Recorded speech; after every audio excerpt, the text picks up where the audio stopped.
mestiza y las culturas populares urbanas. Bonfil, Batalla, Carlos Fuentes, La región más transparente.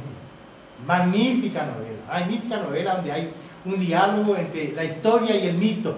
Magnífica novela en esta línea, digamos así. El México profundo. Todavía me acuerdo bien cuando Bonfil Batalla, porque cuando Bonfil presentó por primera vez, ¿dónde esto fue? En la serie de Culturas Populares, ¿no? Por primera vez presentó esta tesis, me invitó a mí y a Canclini para que criticáramos esta tesis, ¿no? Bueno, y yo comencé alabándolo como siempre, nos llega con una innovación interesante, creativo, etcétera, etcétera. Ya sé a dónde va a llegar, a ver la segunda parte de lo que me interesa. ¿Qué vas a decir ahora? Entonces le pedí que parecía una hipótesis excesiva, sobre todo la idea que incluso en el fondo, en el subbasamento de la cultura popular urbana, estaba la cultura indígena, cosa que está también en la novela de Carlos Fuentes, ¿no? Bueno, y así que esa era digamos, que me parecía una hipótesis plausible pero excesiva. Esto es he llorado, en fin, qué gran antropólogo, ¿te acuerdas bien? Hay que hacer el balance de 20 años después. Una cosa para ti, después cómo sigue esto, ¿no? Bueno, el movimiento por primera vez, con otras palabras, la matriz y el carácter diferencial de las culturas populares debe encontrarse en su raíz indígena, por lo que hablar solamente de cultura mestiza, decía Bonfil, equivalía a desindianizar la cultura mexicana.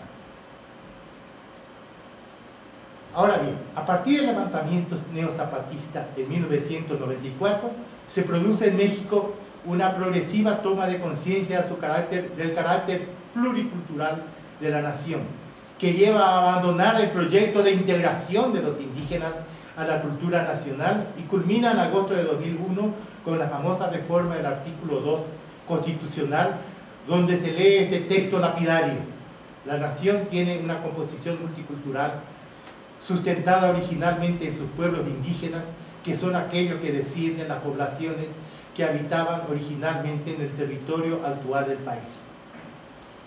Dígase lo que se diga acerca de este artículo y todo lo que sigue, esto larguísimo, es todo un tratado sobre el estatuto jurídico y cultural, digamos así, de los indígenas, ¿no? A pesar de que no se conforma a los tratados de San Andrés y demás cosas, es impresionante lo que incluye este artículo. No existe en ningún otro país latinoamericano. Es el cuarto. Y en el cuarto. Pero qué impresionante. Así que es otra, por fin aparece, se hacen visibles los indígenas. Y en el fondo, gracias al movimiento de 1917, exacto, ¿verdad? En cuanto a la versión neoliberal empresarial, que todo esto coexiste, así que históricamente y también en la sincronía, ¿no? En cuanto a la versión neoliberal empresarial de la identidad nacional, parece privilegiar la cultura de masas controlada por los medios masivos de comunicación, que son precisamente los que inculcan abierta o subrepticiamente los nuevos valores neoliberales a los que acabamos de referir.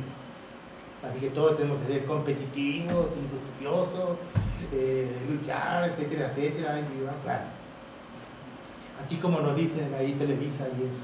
Incluso ante la crisis tenemos que y no hay que temer, que nuestro peor enemigo es el mismo, es el miedo mismo.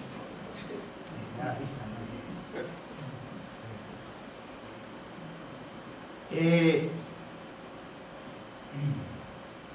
esta enorme variedad de percepciones de lo que se considera componentes políticos, proyectos, y culturales, memoria, de la identidad nacional, no debe alarmar. Uno dice, bueno, entonces ya no es, ¿y dónde quedó México como unidad y la identidad nacional?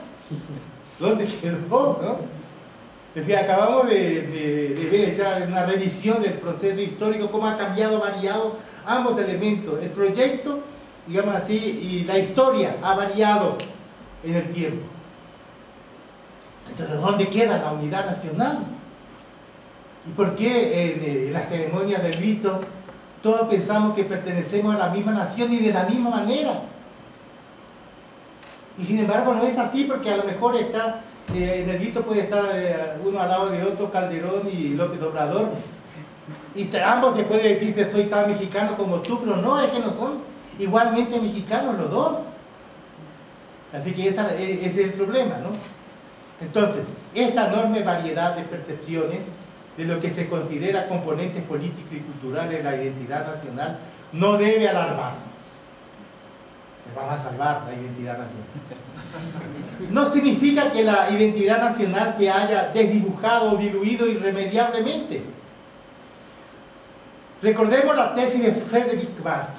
Por eso es tan importante una buena teoría, ¿no? Tener una buena teorización. La tesis de Frederick Barth, a la que nos referimos anteriormente, de cómo la identidad se define por sus fronteras y no por los elementos culturales que en un momento determinado y sincrónicamente funciona como marcador de la identidad. La función primaria de la identidad es marcar fronteras, diferencias. Es marcar fronteras para afirmar su diferencia, sin que importe mucho la variación de los mojones culturales que en un momento determinado de la historia se seleccionan para marcar dichas fronteras.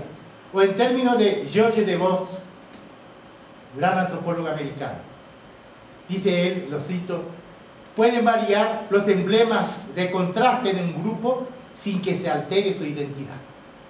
Entonces es muy importante una serie de discursos banales, porque ya en la frontera y todos los negocios aparece Pepe tacos, etc.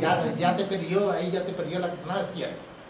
A lo mejor los de la frontera son mucho más mexicanos que nosotros, se sienten mucho más mexicanos que nosotros, ¿no? Incluso si hablaran inglés, y si hablaran prioritariamente inglés antes de castellano, eso significaría que ahí se acabó México en la frontera, ¿no? Voy a ver si todavía, a pesar de eso, y con eso se diferencia, a través de eso se diferencia, sigue manifestando su voluntad de diferenciarse de los americanos, aunque hablen inglés. Hay indígenas americanos que han aprendido a hablar inglés perfectamente, han formado parte ya de su cultura y siguen distinguiéndose étnicamente de los americanos. En la época del gran despertar de lo que es el siglo XVIII, la conversión masiva, los indígenas, el protestantismo, etcétera, etcétera, ¿no? Hay sobre todo, no sé qué, tenía un nombre especial, un grupo indígena que adoptó, incluso se convirtió, y adoptó el inglés como idioma propio, y más que nunca a través de esos elementos se diferencian los americanos. Que por eso no confundir nunca cambio cultural con cambio de identidad. Para hablar de cambio de identidad tengo que fijarme de a ver si se mantienen las fronteras o no, porque la identidad se define en el largo plazo prioritariamente por las fronteras y no por los marcadores que en un momento determinado marcan esas fronteras, ¿no? Así que pueden variar los emblemas de contraste de un grupo sin que se altere su identidad. Y no cabe duda de que la nación mexicana ha mantenido invariable en la historia y hasta el momento presente, por lo menos, su voluntad de autonomía y distinción frente a sus otros significativos, que como dejamos dicho son las demás naciones. A pesar de que en diferentes momentos de su historia y en diferentes sectores sociales de su ciudadanía, la percepción de los marcadores culturales y simbólicos de esta voluntad de distinción haya variado. De la manera que nos salvamos teóricamente de la persistencia, digamos, de la nación.